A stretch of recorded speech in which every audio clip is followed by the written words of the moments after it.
wabarakatuh. Saya Ani Dwi Astuti. Di sini saya akan membahas mengenai query lanjutan 3. Untuk pembahasannya, yang pertama ada ekspresi skalar subquery, yang kedua korelasi subquery, yang ketiga operator exist dan not exist, yang keempat penggunaan klausa with. Yang pertama ekspresi skalar pada subquery. Ekspresi skalar subquery adalah sebuah subquery yang hanya mengembalikan suatu nilai kolom pada satu baris. Skalar subquery dapat digunakan dalam kondisi dan ekspresi bagian dari depcode dan case. Semua klausa select kecuali dalam grup by. Contoh skalar subquery yang pertama case pada tabel yang di atas. Select employee ID, last name, case, when department ID sama dengan select department ID from departments where location ID sama dengan 1800, then Canada, else USA, and location from employee. Yang kedua ada order by. Pada tabel di bawah, perintah SQL select employee ID, last name, from employees E, order by select department name from departments D, where E department ID dan D department ID. Yang kedua ada korelasi subquery. Korelasi subquery digunakan untuk pemrosesan baris per baris atau row by row. Tiap subquery dieksekusi sekali untuk setiap row baris dari outer query. Prosesnya seperti gambar di samping.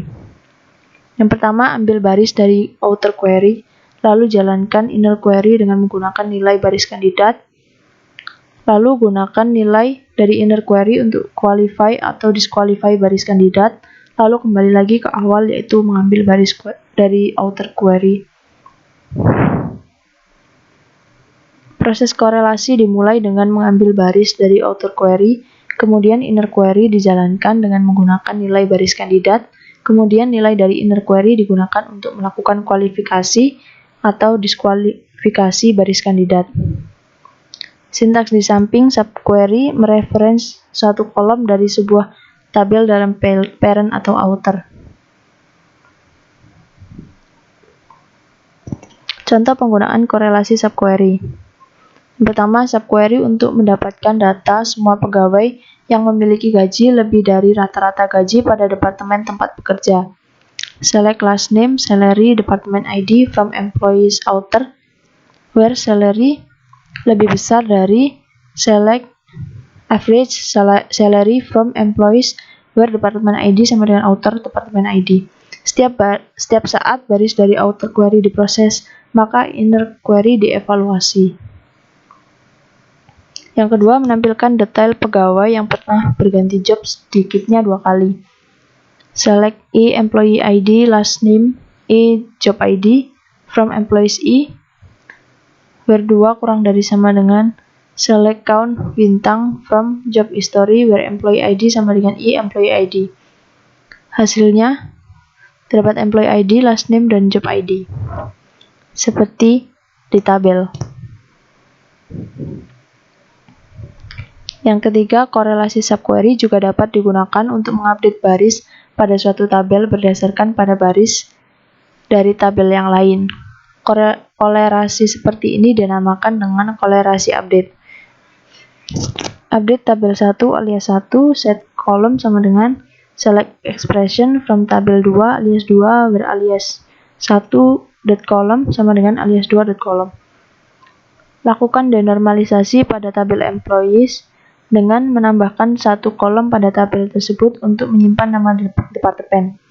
Alter table employees, add department name, varchar 214. Kemudian isi dari kolom nama departemen yang didapatkan dari tabel departemen dengan menggunakan korelasi update. Update employees E, set department name, select department name from departments D, where E department ID sama dengan D department ID. Korelasi subquery juga dapat digunakan untuk menghapus baris pada satu tabel berdasarkan pada baris dari tabel yang lain. Korelasi seperti itu dinamakan dengan korelasi delete.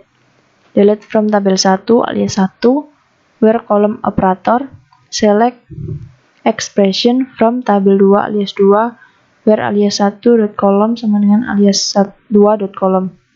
Berikut contoh penggunaan korelasi delete untuk menghapus baris-baris dari tabel employees yang juga terdapat pada tabel EMP history. Delete from employees E, where employees ID sama dengan select employee ID from EMP history, where employee ID sama dengan E employee ID. Yang ketiga ada operator exist dan non-exist. Operator exist dan non-exist digunakan untuk menguji keberadaan ada atau tidak dari baris dalam himpunan hasil dari subquery.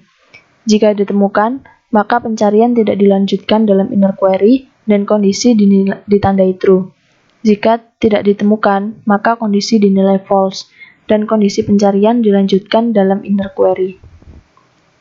Berikut ini contoh penggunaan operator exist untuk mencari pegawai yang memiliki sedikitnya satu orang bawahan. Select employee ID, last name, job ID, department ID from employees outer, where exist select X from employees where manager ID sama dengan outer.employee ID. Hasilnya seperti tabel berikut. Terdapat 8 baris hasilnya. Berikut ini contoh penggunaan operator non-exist untuk menampilkan semua departemen yang tidak mempunyai pegawai. Perintah SQL-nya select department ID, department name from departments D, where not exist select X from employees where department ID sama dengan D department ID. Hasilnya seperti tabel berikut. Hanya ada satu departemen yang tidak memiliki pegawai, yaitu contracting. Yang keempat yaitu penggunaan klausa with. Dengan menggunakan klausa with, kita dapat menggunakan block query yang sama dalam statement select pada saat terjadi lebih dari sekali dalam kompleks query. Klausa with mendapatkan hasil dari block query dan menyimpan dalam tabel space temporer kepunyaan user. Klausa with dapat meningkatkan performasi. Berikut contoh penggunaan klausa with yang digunakan untuk menampilkan nama departemen dan total gaji untuk setiap departemen yang memiliki total gaji lebih besar dari gaji rata-rata pada sembarang departemen. Berikut perintah SQL-nya. With debt cost as select the department name, sum is salary as debt total from employees E department D, where E department ID sama dengan D department ID, group by D department name. Average cost as select sum department total per count bintang as debt average from debt cost. Select bintang from debt cost where debt total lebih besar dari select debt average from average cost order by department name. Terima kasih, sekian dari saya. Apabila ada salahnya saya mohon maaf. Wassalamualaikum warahmatullahi wabarakatuh.